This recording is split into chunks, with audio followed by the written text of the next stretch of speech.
Good evening. Welcome to part 3 of Bedtime Stories. Through no fault of his own, Ajuma returned to Magnolia Hill 3 days after the appointed time. He ghosted to the end of Slave Row to find someone else living in Flossie's cabin.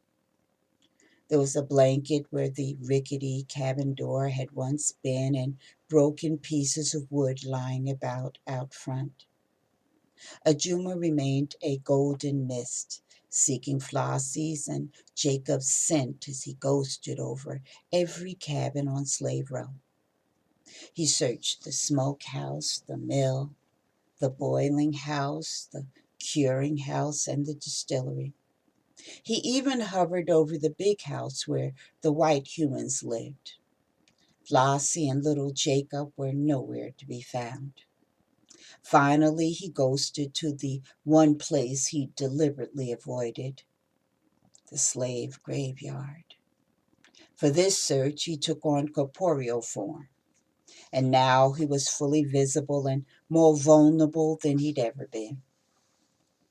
He staggered through the wretched patch of land that held the remains of Magnolia Hill slaves, praying every single step of the way. Something inside of Ajuma fractured and died with each step he took. Somehow he knew what he would find. Ajuma froze before two freshly dug graves under the leafy bough of the only tree in the cemetery, a huge magnolia tree. A crudely cut piece of wood with the name Jacob on it served as the headstone for his son's grave. The other grave had no marker. For an infinitesimal moment, that nameless something that protects you when a devastating hurt threatens to tear you apart would not allow Ajuma's mind to face the obvious. When reality finally did hit, it dropped him to his knees and he howled like a wounded wolf. Ajuma clawed through the dirt covering the unmarked grave with his bare hands, muttering Flossie's name in Enochian, the language of the angels, as blood-red tears flowed from his eyes. He wanted to take the bodies of his wife and son with him to the other side of the dark veil to honor them in life as he would never be able to in death. By the time the surface of the plain pine box was revealed, Ajuma's fingers were bloody and shredded. Ajuma was not alone in that dark graveyard. The slave woman named Jessie had slipped away earlier that night to visit a slave she was sweet on, who lived on Ravenel Plantation. His name was Tom. Tom was big and a little slow, but he loved every inch of Jessie's big bone, red-haired, yellow body, funny-looking gray eyes and all. And he'd shown her just how much he loved her over and over again atop a pile of fresh tossed hay in the barn. Lord have mercy, that'd be one sweet man, Jessie thought. But now she needed to slip back into her cabin before sunrise, and the only way she was going to accomplish that would be if she cut through the graveyard. Jessie picked her way around the random headstones. It's bad luck to step on somebody's grave, she thought. I ain't nowhere near as used to trucking with no haints, but I declare I'll walk a mile through a cane full of spooks if it means I can get me some more of that simple-minded man's good loving. That boy can go, she thought, smiling to herself. The smile left her face when she thought about poor Flossie.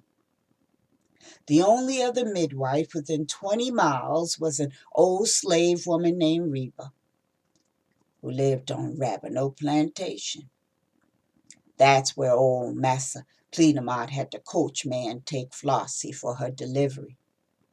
Reba was half blind, and she was not nearly as skilled as Flossie with catching babies, but she was better than nothing. Master said he didn't give a shit if Flossie died pushing that baby out. He was determined to get that sucker out of her before she went. Lord, seeing what they done to poor little Flossie like to broke my heart, she lamented. And she didn't even want to think about little Jake. Now Flossie be scarred up just like her mama's sorrow. Jessie was halfway through the graveyard when a chill raced down her back like she was dead and buried and someone had the nerve to step on her grave. She quickly concealed herself, and then she saw. Jessie didn't know what it was, a demon, an angel, or something in between. The only thing she knew for sure was that he wasn't human. And now Jessie was frozen in fear, huddled in a puddle of her own piss. She prayed to the dear Lord he would not sense her presence. She decided to call him a Haint for lack of another name for him. He was nearly near Jake's grave. He had golden brown skin and bright green eyes, and he was the biggest man Jessie'd ever seen.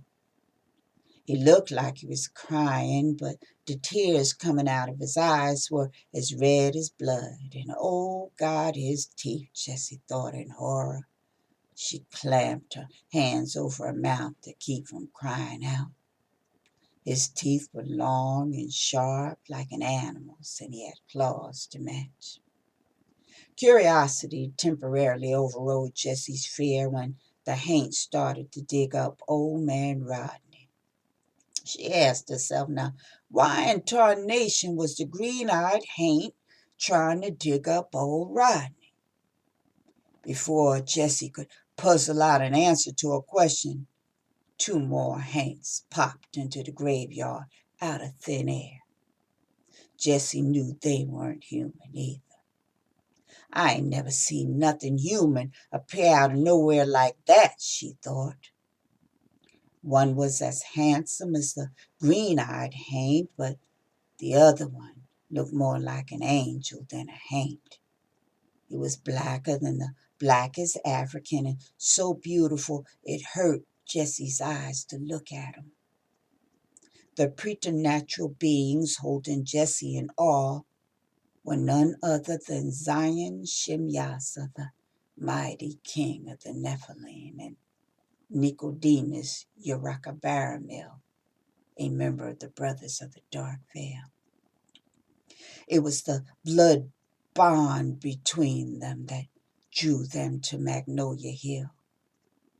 They knew Ajuma needed them. Nicodemus took in the scene in an instant. Ajuma was hunched over an open grave not far from a fresh plot with a wooden marker bearing his son's name.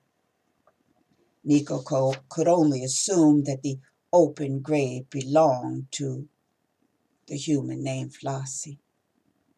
He knew what she meant to Ajuma. Ajuma's intent was clear. He planned to rip off the top of the plain pine coffin that separated Flossie's body from his awaiting arms to do only the Ancient of Days knows what with it. Nicodemus looked towards the horizon with a worried look on his face. He wished Ajuma had more time to mourn his loved ones, but the sun would block out the moon in short order, so there was no time to tarry. He was prepared to share his thoughts with Zion when Ajuma reached inside that grave. Zion sprang into action, grabbing Ajuma around his shoulders and unceremoniously tossing him backwards. Ajuma immediately jumped up like he was on a springboard. He turned on Zion and Nicodemus in full battle mode with a deep foreboding growl in his throat and his fangs and claws distended.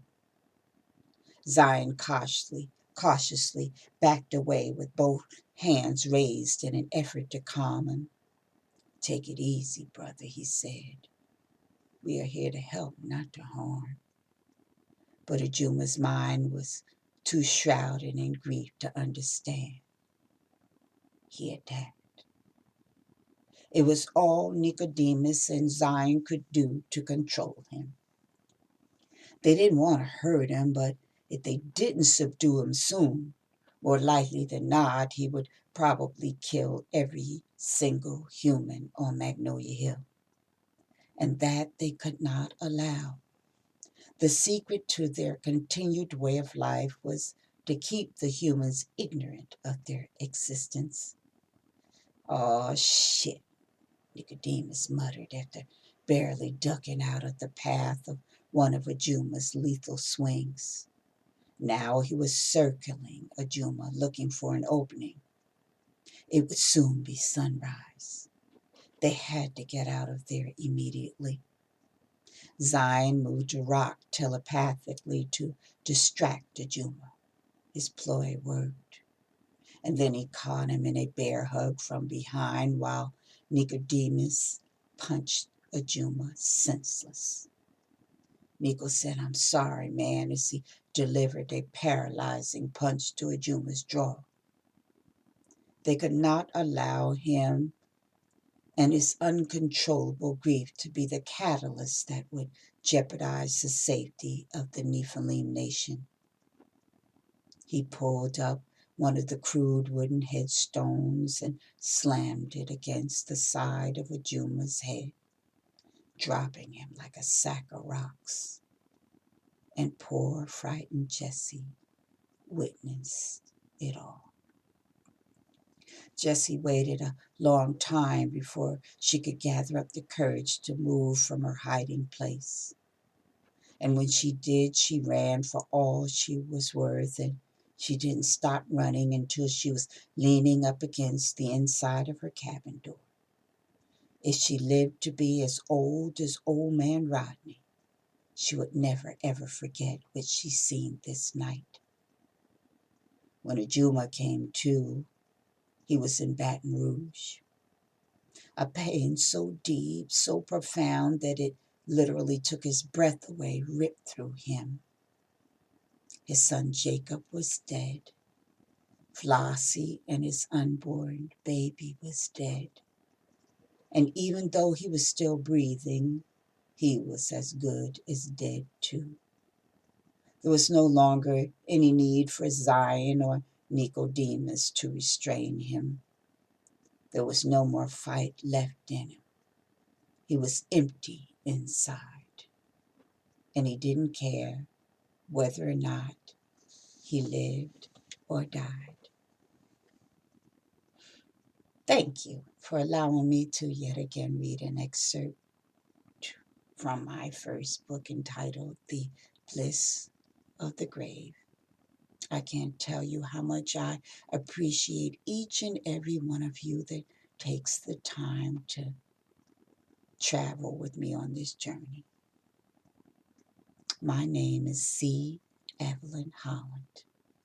Good night.